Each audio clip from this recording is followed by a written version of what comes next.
Olá, esse é o Mestrado Profissional em Ensino de Geografia. Meu nome é Fernando Braga e, junto com o professor Leandro Aguiar e Souza, ofertamos o curso Ensino de Geografia à Cidade. Essa é a aula 12, intitulada Cidade e Suas Conexões, Rede e Hierarquia Urbana. Vamos começar?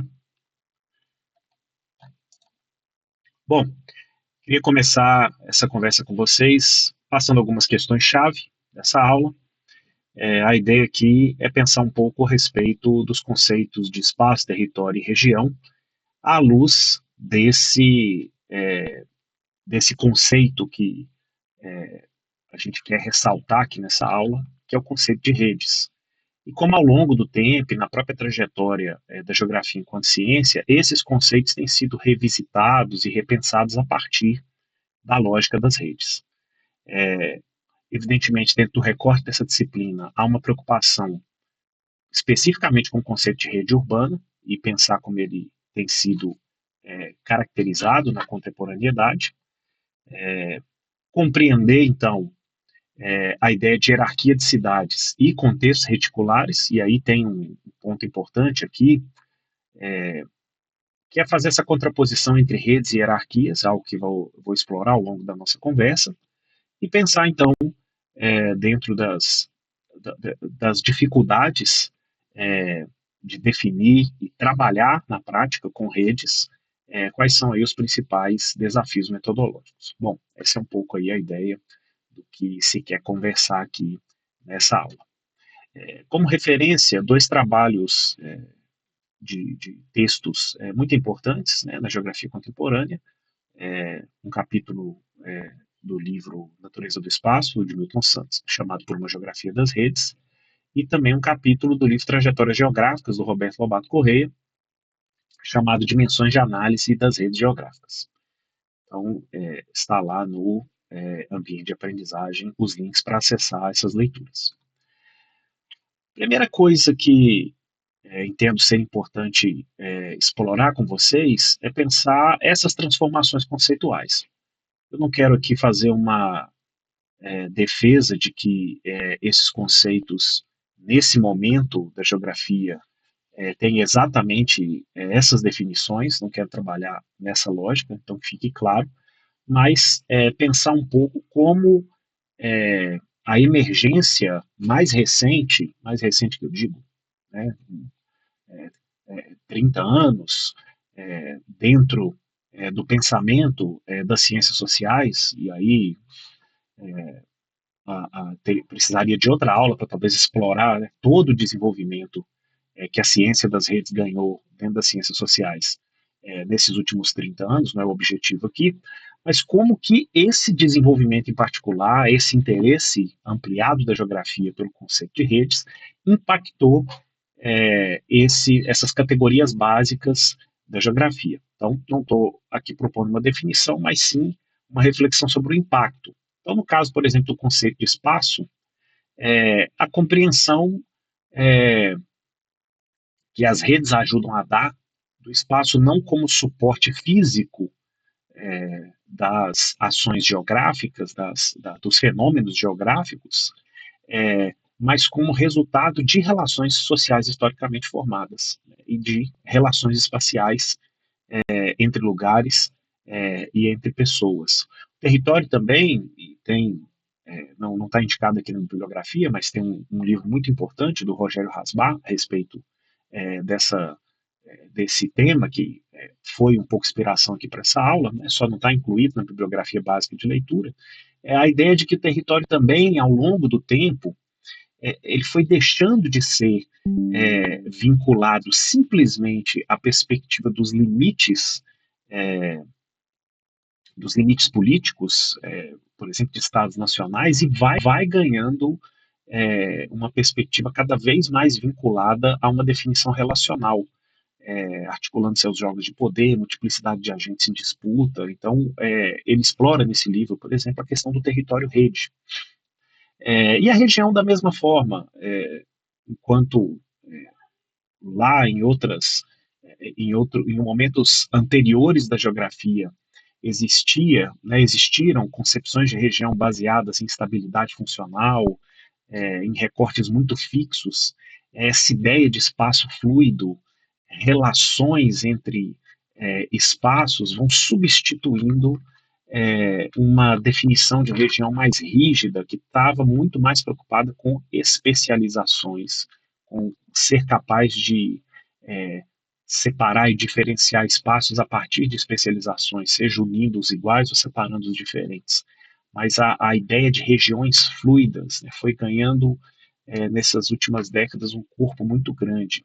É, então, a ideia é que a geografia, ao longo dos últimos anos, ela vem lidando com essa questão de romper com visões fixistas, né? Não que todas as visões do passado fossem fixistas, é, mas isso tem ganhado uma importância maior, como eu disse, nas últimas décadas, valorizando o movimento, processos, conflitos, e por isso exigindo revisão das categorias herdadas aí de uma tradição mais funcionalista, ou naturalista, né? Isso não conta quase nada da história recente de desenvolvimento da geografia, né? Não quero ter essa intenção aqui, mas eu quero ressaltar esse aspecto em particular, que as categorias da geografia vêm sendo fortemente impactadas ou demandadas de que deem resposta a uma sociedade, a um mundo que é cada vez mais relacional, articulado, fluido, é, cheio de movimentos e de interconexões, e isso exige uma reação da geografia enquanto ciência em oferecer visões mais adequadas das suas categorias básicas. Então,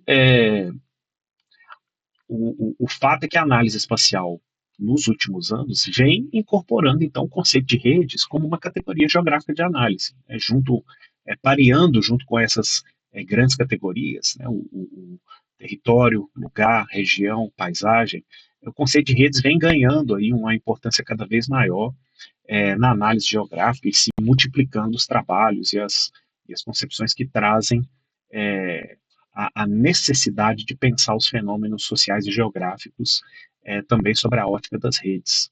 É, Isso é um resultado de como o mundo tem funcionado, né? Fluxos cada vez mais intensos, fronteiras mais rígidas se dissolvendo, e as organizações territoriais reticulares ganhando cada vez mais importância, ainda que sobrepostas, né, a padrões mais fixos, limites territoriais, limites políticos, administrativos, que muitas vezes continuam, seguem fixos, mas que precisam, em processos analíticos, se render mesmo ao fato de que o território está muito mais fluido agora do que esteve no passado. Então, a ideia de territórios sobrepostos, né, diferentes lógicas operando simultaneamente no mesmo espaço geográfico, né, tudo isso tem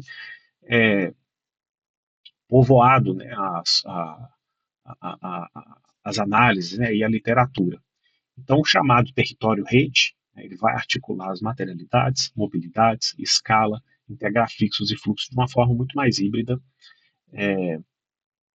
E essa ideia de especialização do território como uma porta de entrada para a análise geográfica, conhecer os territórios, dizer os territórios, os espaços das regiões, dizer quais são as características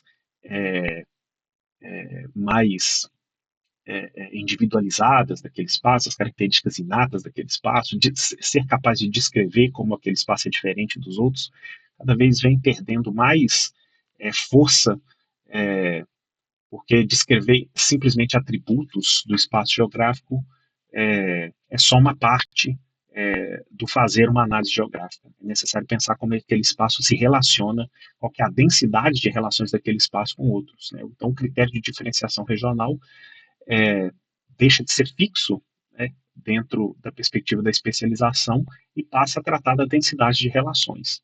Então, o espaço ele vai se tornando aí contínuo e descontínuo, né, articulado aí por essas relações seletivas e desiguais. É a lógica da rede que eu quero dizer aqui, que cada vez mais se impõe sobre a análise geográfica. Então, como pensar o conceito de redes ou redes socioespaciais, como talvez é o melhor jeito aqui de trazer esse conceito especificamente porque eu quero tratar nessa aula, que é pensar conexões e hierarquias urbanas, né, dado que essa disciplina fala do estudo da cidade.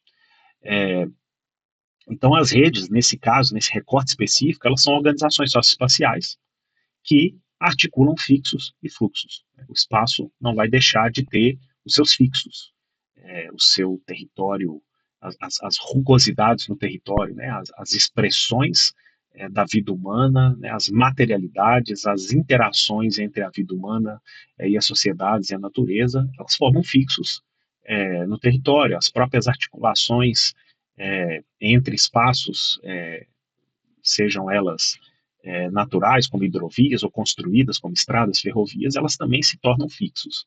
Mas sobre esses fixos, cada vez mais, na sociedade contemporânea, os fixos articulam fluxos. Né?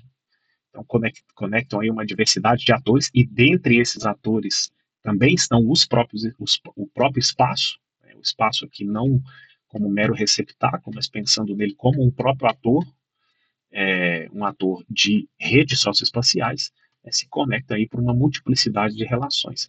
Daí, então, Milton Santos vai propor esses dois sentidos específicos para a rede.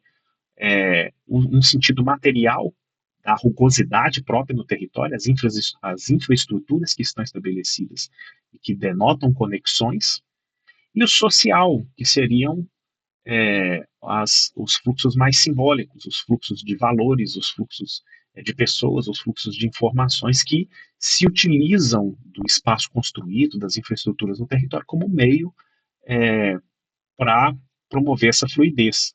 Então, a rede ela é tanto material como social. Né? Simultaneamente, a gente tem esses dois elementos para conseguir constituir uma compreensão clara do que é a rede. E é importante conceituar, porque o uso impreciso desse conceito, o uso mais frouxo desse conceito é um pouco.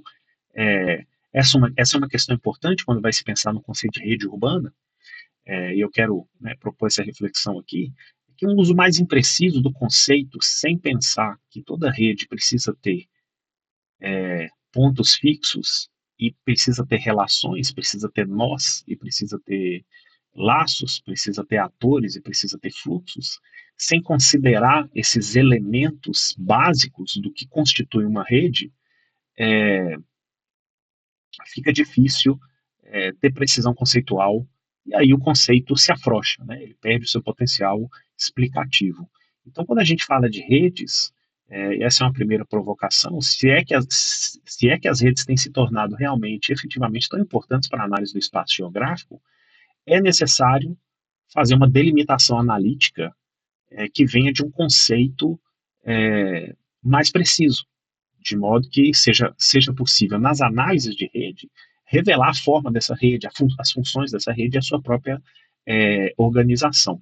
Então, pensar nesse conjunto, né, integrado do que é o aspecto material das redes, né, a técnica, as formas de circulação, os meios de circulação, mas pensar também na parte social, que vai integrar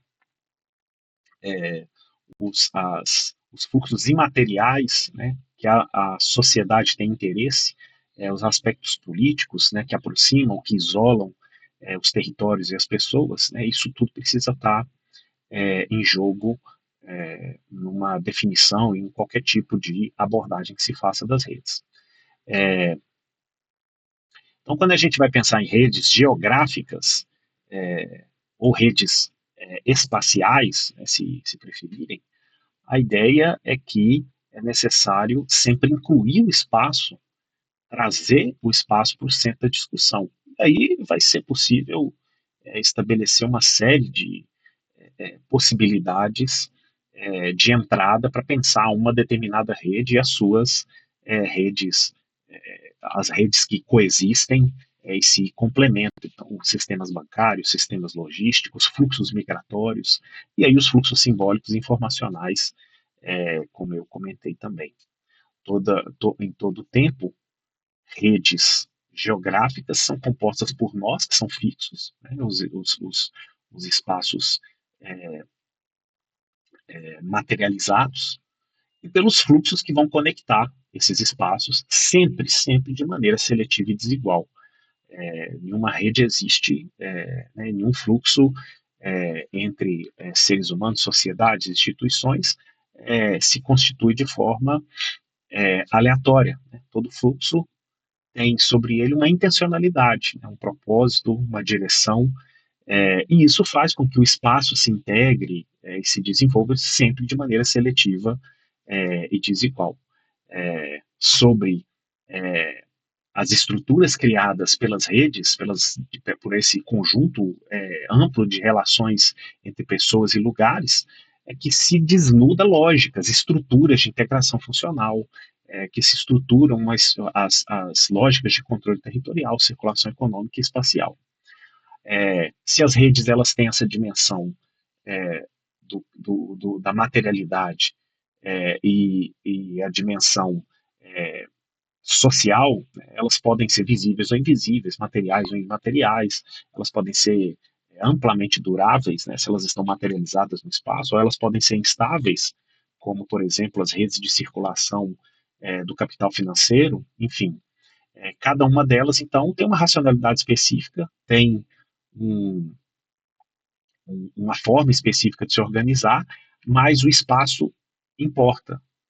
Elas operam sobre o espaço físico, elas operam sobre essas estruturas constituídas. E aí as cidades aqui são fundamentais, né, porque as redes elas vão operar né, a maior parte, né, desses fluxos, se a gente pudesse iluminar os grandes fluxos que conectam pessoas e lugares, evidentemente as maiores cidades iam ser as mais importantes e iluminadas nesse processo. O Roberto Lobato Correia, no capítulo colocado aqui, ele vai propor 3 dimensões diferentes de análise para as redes geográficas. Pensar numa dimensão organizacional, vai analisar aí uma composição interna, funções e agentes responsáveis por operar em rede. Pensar a rede no tempo, pensar na sua duração, na frequência desses fluxos, se eles são mais estáveis, menos duráveis, mas fazer uma análise temporal. E, por fim, também fazer a análise espacial, pensar na escala de atuação, na topologia desses vínculos e na direção das conexões. Então, a ideia aqui é que não basta só sugerir a existência das redes. Se elas têm se tornado um ponto fundamental na análise geográfica, a gente precisa, enquanto geógrafos, enquanto falamos da rede, da lógica das redes, ser capaz de propor formas práticas de abordar o tema e metodologias que possam, no fim das contas, identificar essas redes, descrevê-las e analisá-las, né, dentro da concepção de análise das perguntas e hipóteses levantadas por aqueles que interrogam esse conceito né, como uma forma de compreender as relações socioespacial. Então, essas dimensões aqui, elas vão tentar revelar estruturas, desigualdades, complexidades que vão estar ocultas dentro dessas redes socioespaciais. A rede ela tem um elemento interessante, que se você pensar que as redes são compostas, né, de atores e relações, nós e fluxos, elas fazem uma transição muito interessante entre o micro e o macro, entre a análise individual e a análise estrutural. Todo o conjunto de relações de uma rede nas suas na forma como se estruturam os vínculos entre os nós, revelam uma estrutura geral de como essa rede se comporta. E as relações que cada ator ou nó específico dessa rede estabelece com o resto falam muito a respeito de como aquele nó, aquele ator específico está conectado com o entorno. Então, a análise de rede, se feita adequadamente, ela permite fazer essa ponte entre o micro e o macro de uma forma bem interessante. Essa, evidentemente, é uma das vantagens de pensar como o espaço, né, as relações socioespaciais se organizam em rede. Então, quando a gente pensa no caso da rede de cidades, fazendo uma reflexão sobre como esse conceito foi evoluindo e a necessidade da gente tentar fazer uma abordagem mais específica e qualificada do conceito de redes, nós vamos também concordar, e isso desde sempre, em qualquer estudo a respeito das redes de cidades, que a gente fala de redes de cidades porque a gente pensa na capacidade de conexão que as cidades têm com outros espaços, fluxos globais, fluxos regionais. Então, desde sempre, e esse é um ponto importante para destacar, houve uma espécie de sobreposição entre o conceito de rede de cidades e o conceito de hierarquia de cidades. A hierarquia de cidades ela vai dizer a respeito de uma é, diversidade, de uma densidade, e também sugerir uma série de conexões mantidas pelos centros urbanos. A gente imagina, evidentemente, que uma cidade muito grande, a gente verifica isso de forma empírica, uma cidade muito grande, ela vai conseguir construir uma espécie é, de polarização sobre espaços menores, cidades menores que estão no seu entorno, ofertar serviços, ofertar empregos e estruturar em torno de si um conjunto de complexos urbanos que têm dependência funcional com as cidades. Isso não necessariamente essa observação não necessariamente nos permite delimitar e analisar a rede que se constitui, mas evidentemente ela fala muito sobre a existência de uma rede. Nós sabemos que algumas cidades vão concentrar muito poder por deter uma gama maior de produtos e serviços para essas populações e outras vão ficar mais periféricas, meramente é possível falar sobre isso meramente com dados de atributos dessas cidades. Por exemplo, a quantidade de vagas de emprego, a quantidade de estabelecimentos comerciais, no outro lado, a quantidade de bairros que são meramente residenciais. Isso não necessariamente nos leva para o fluxo, para a conexão, mas já nos dá pistas muito importantes de como cada cidade participa nessa estrutura de relações. Então, sem sombra de dúvida, quando pensamos em hierarquias urbanas e identificamos ou descrevemos a rede a partir dessas hierarquias, as hierarquias são reveladoras das desigualdades socioespaciais. Zonas urbanas que são mais incluídas, que são mais excluídas, né, incluídas seletivamente, e podemos, sem sombra de dúvida, falar sobre a existência de sistemas urbanos, de múltiplas escalas de ação. Então, a depender, né, os primeiros grandes estudos sobre redes urbanas tentavam mostrar isso, né, a depender do nível de interesse dos indivíduos num determinado mercado consumidor, as pessoas estavam dispostas a percorrer distâncias maiores ou menores. Então, ninguém vai percorrer 200 quilômetros para comprar um pão numa padaria. Mas as pessoas vão estar, evidentemente, dispostas a percorrer 200 quilômetros para fazer uma cirurgia, para ter um atendimento médico mais especializado. Então, esse tipo de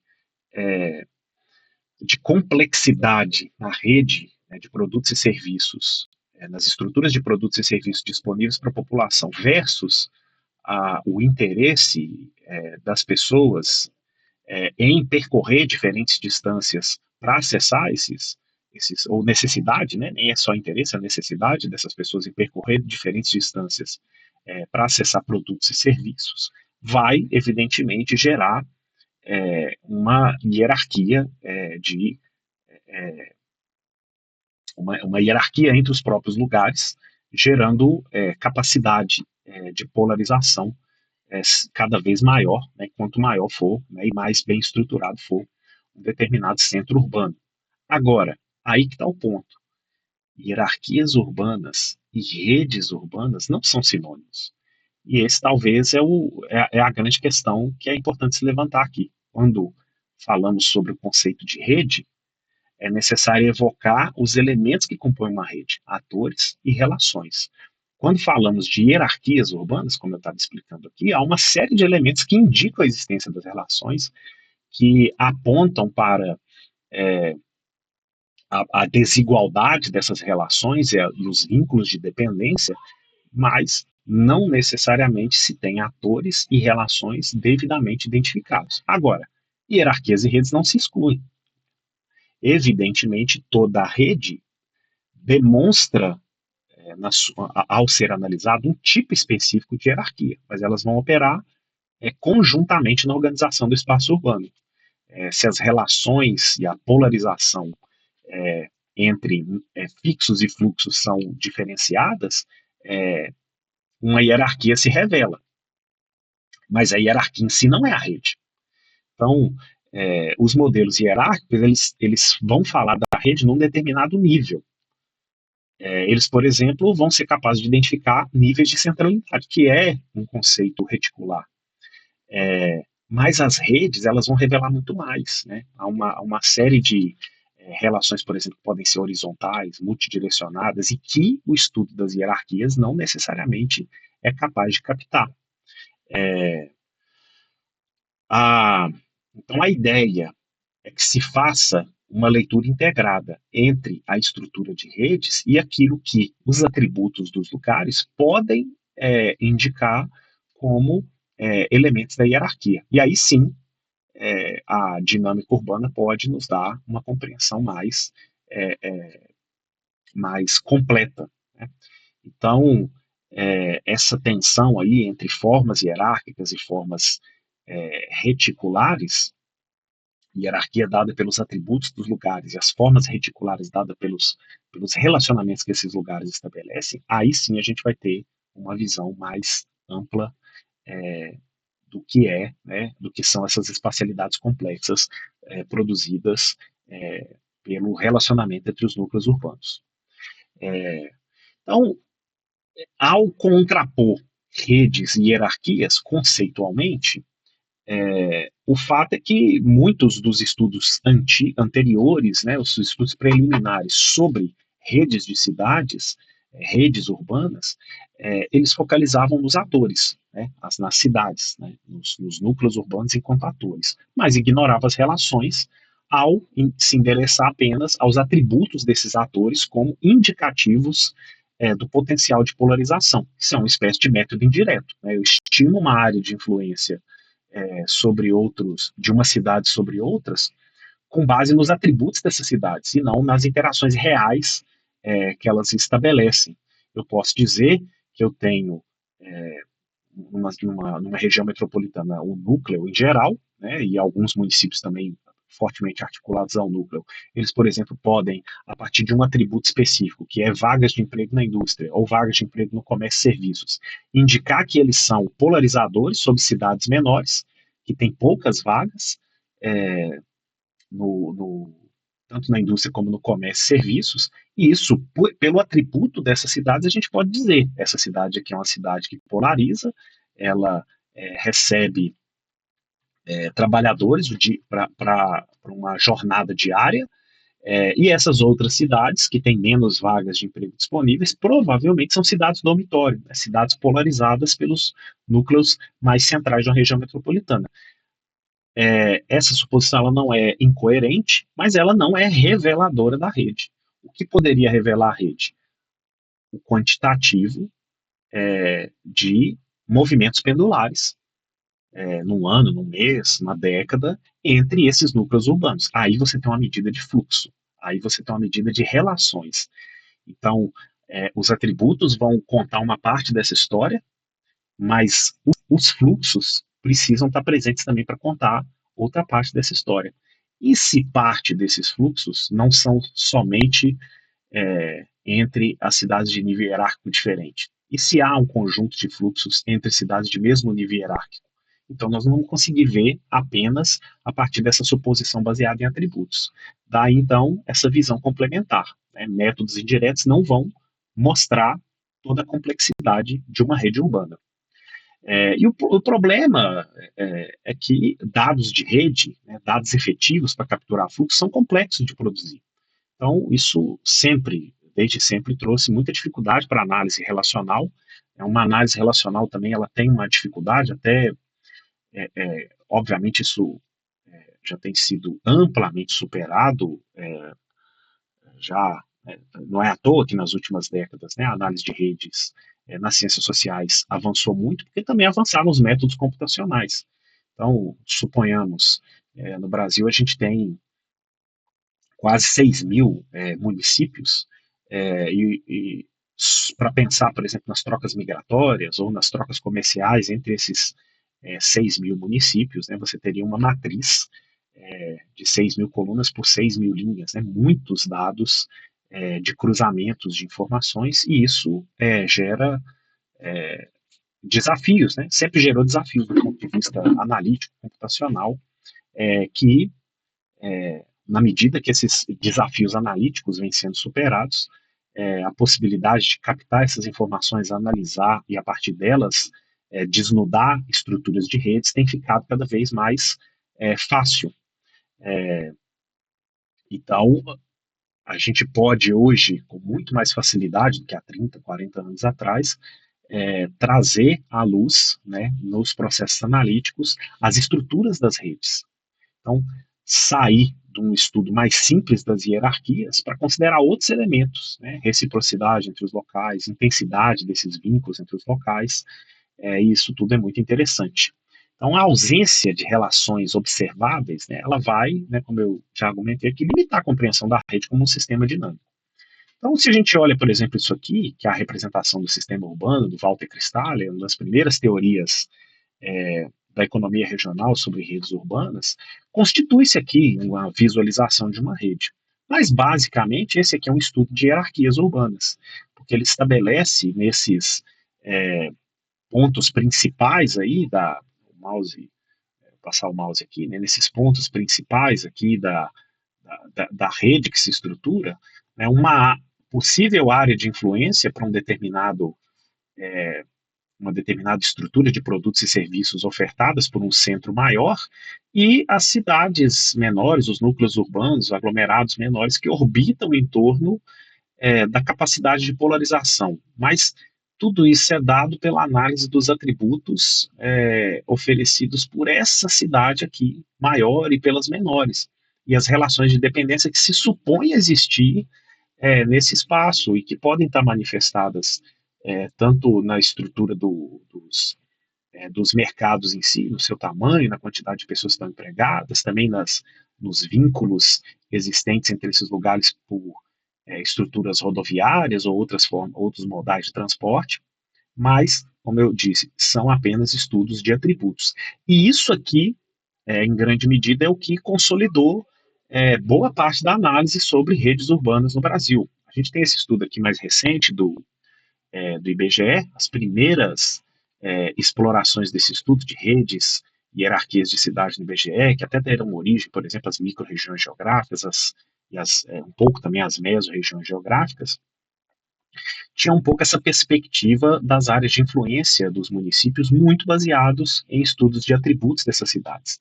Aqui, nos estudos mais recentes, o IBGE, evidentemente, já vem articulando dados de atributos das grandes cidades com informações sobre fluxos rodoviários, fluxos comerciais, o que vai permitindo o desenho aqui dessas redes e mostrando, né, um determinado município aqui como Belo Horizonte, Minas Gerais, como é que ele polariza cidades aqui de porte médio, né, aqui Montes Claros, Uberlândia, Uberaba, Governador Valadares, Teoflotone, e como essas cidades de porte médio também polarizam o seu entorno a partir dessas conexões. Aqui, então, nesses estudos mais recentes do IBGE, já existe uma hierarquia urbana constituída a partir de tanto dados de atributo como dados de fluxos. Mas notem que aqui a gente ainda não vê exatamente a rede, a gente vê a hierarquia, a gente vê o município maior e quem ele polariza, e as linhas aqui são reflexos da polarização, não necessariamente reflexos dos fluxos que estão, dos diferentes fluxos que estão fluindo, né, tanto os materiais como os simbólicos, entre esses espaços, né, e é disso que eu estou comentando aqui. Então, como uma possibilidade que eu indico para que vocês possam explorar é pensar um pouco aí nesse campo que vem se desenvolvendo muito nos últimos anos, que é a análise de redes sociais. Ela vai, que no fim das contas é uma espécie de análise matricial, né? E uma análise baseada em grafos e matrizes, que ela vai até abstraindo da topografia, oferecer uma topologia que demonstre como atores e relações se estruturam.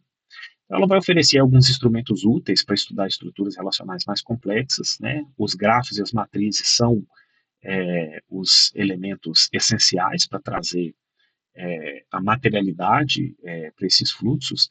E ao trabalhar com matrizes, né, que indicam, né, uma matriz ela vai ter uma tabela quadrada, né, que os atores estão nas linhas e colunas e que tem algum dado ali no interior dessa matriz que indica os fluxos que estão existindo. Então pode ser, né, o saldo, né, um saldo comercial, quanto um vende para outro, quanto um compra do outro, podem ser os migrantes trocados entre um e outro, pode ser a quantidade de de elementos que se comercializam, né, entre um, entre um município e outro, né, ou entre uma região e outra, é, e a partir desses dados de conexões, né, que trazem tanto a existência ou não do fluxo, como também a intensidade com que esse fluxo se dá, é possível tirar medidas que vão falar sobre centralidade, densidade, coesão, e revelar aí posições estratégicas e desigualdades estruturais entre os espaços. Então, as relações se tornam unidade de análise que não necessariamente, colocando aí a ideia de superar a visão centrada em atributos, não é necessário superar os atributos, é uma análise de atributos que ela segue sendo importante, mas superar uma visão que é absolutamente centrada em estudos de atributos, né? Não, com os recursos que hoje existem, ao tentar interrogar o conceito de redes, é necessário não falar só dos atributos, não usar os atributos como indicativo das redes, mas tentar mergulhar no conjunto de relações que existem entre os espaços. Então, a análise de redes sociais, ela tem esse elemento, né, ela vai exigir dados detalhados, mas ela vai proporcionar aí, uma compreensão mais profunda. É, a, a ideia é que quando a gente fala de território, a gente sempre traz a ideia de poder, e poder não é inato do ator. Né? Poder é expresso nas relações que os atores têm uns com os outros. Né? Então, a territorialidade ela se expressa nessa capacidade de influenciar fluxos. A centralidade ela depende não só dos atributos, mas da capacidade que um determinado nó, que um fixo dessa rede tem de controlar a circulação da informação. Então, para identificar os espaços de poder, os espaços de marginalidade que são produzidos nas redes de localidades, é fundamental olhar para como se estruturam essas redes, né, para como essas territorialidades são dadas a partir das relações. Então, essa aqui é uma representação de um grafo. Esse grafo aqui, tomei de um exemplo qualquer na internet, ele está conectando, na verdade, pessoas, organizações. Muito disso tem sido feito em estudos sobre as redes sociais, mas a gente vê aqui os indivíduos, né, que são absolutamente centrais nesse conjunto de relações. Eles seriam aqueles cujos atributos provavelmente conferem mais interesse em que os outros indivíduos dessa rede se conectem mais fortemente, mas é curioso pensar o seguinte: não só de centralidade vive uma rede, e muitas vezes, como eu falei, o estudo de uma rede urbana, ele focaliza na centralidade, no poder de polarização, e deixa de lado outras coisas. Pensar nesse indivíduo aqui, ó, ele tem um poder de centralidade que não é desprezível, mas ele é bem diferente desses três aqui, só que ele está num ponto de conexão. Esse indivíduo aqui, especialmente, né, ele não polariza uma quantidade grande de pessoas, mas se ele for cortado dessa rede, ele retira automaticamente uma série de atores. Então, não só de centralidade se estruturam a rede, elas vivem de intermediação, né? Alguns pontos podem não ser tão centrais, né, alguns fixos podem não ser tão centrais, mas eles promovem intermediação, né, alguns pontos aqui, se talvez desconectados, eles não vão acabar com a estrutura geral, mas vão desconectar uma série de outros elementos e tornar essa rede menos fluida entre si. Então, ao falar não só de atributos, mas de uma topologia que é constituída pelos vínculos, né, nós temos aí uma série de outras questões que podem ser levantadas. Essa aqui é uma outra rede que está conectando grupos de indivíduos, e essa é uma outra forma de representação também, né? É possível num grafo em que você pode especificar a natureza do fluxo a partir de diferenciação de cores, você pode agrupar e classificar o conjunto de atores também a partir de cores e falar de atributos desses atores, aumentando e diminuindo aqui o tamanho é, dos pontos, né, dos nós que são representados aqui por esses círculos. Então aqui a gente vê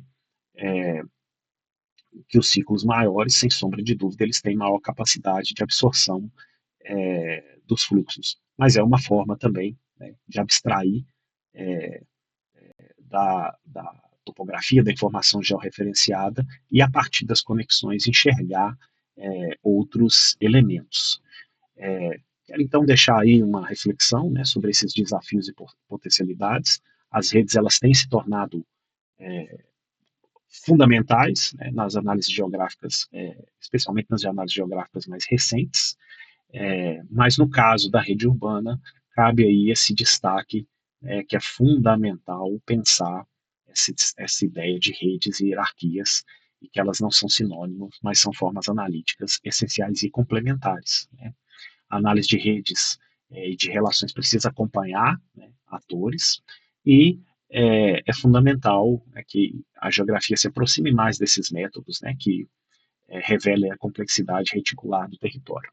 E, evidentemente, as redes não anulam os lugares, né, mas os colocam como fixos, articulados por fluxos, é, e tanto os fixos e as suas características precisam estar consideradas, mas também os fluxos, a sua natureza, a sua intensidade e como eles é, geram uma posição relativa daquele fixo numa rede total. Bom, pessoal, era isso aí que eu tinha para conversar com vocês hoje, né? Recomendo a reflexão aí e a leitura da bibliografia. Muito obrigado, a gente se vê na próxima.